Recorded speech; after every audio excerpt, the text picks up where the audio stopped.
Kung Fu Panda 3, a movie that just came out this year and is doing pretty decent in the box office. Is it good? Is it bad? How's it held up to the originals? Well, let's get into that. By first saying Jack Black is as good as he has ever been as Poe.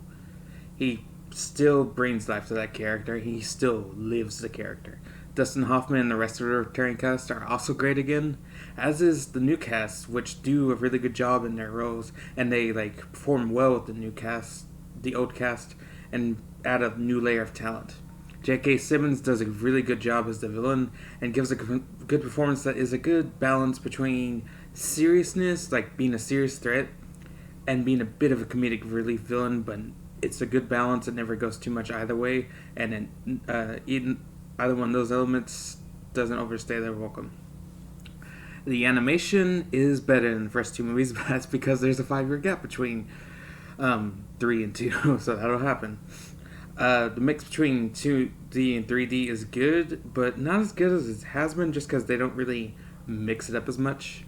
A large number of the scenes in this movie are beautiful, and I just gotta say the character designs are good and sometimes even better than they have been. The music is also good, but nothing other than the villain theme for J.K. Simmons' character really stands out. The sounds are better than they were, better and more unique than they were in the second movie, but not really up to the uniqueness of the first movie. The story is what makes or breaks this movie, and I have to say it's a little less clunky than the second movie. Not to say the second movie's story was bad in any way, because it wasn't, but it did have its flaws, just like this one does, and I have to say it's not as concise as the first movie.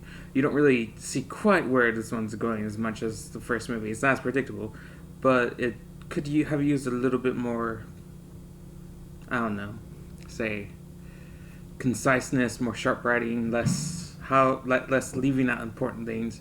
Like there's a thing in this movie that the main villain shouldn't know because no one told him, but somehow he does know, and they don't address that, and that kind of hurts it a little bit. However, the story is still really good, and it does help bring Poe's character out to a good close.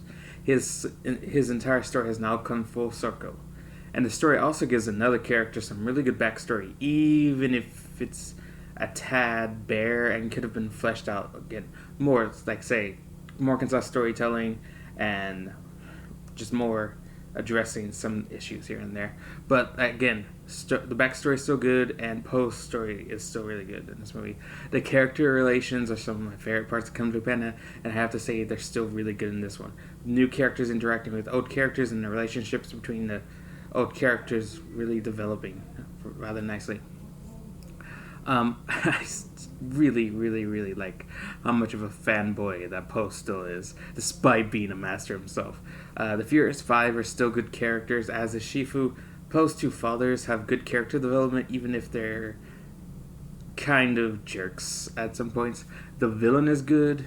His powers are very interesting, and he is a legit threat. I'd say he's more of a threat than Tai Lon or the Peacock from the second movie. And this movie raises the stakes even higher than the first or second, and that really adds to it. These are more desperate, and I really like that. And overall, if this is the last Kung Fu Panda movie, it is a really good way to go out. It's not flawless, but none of the movies are. I put this on the same level as 1 and 2, and I have to say, if you like those movies, you'll love this one. And that later.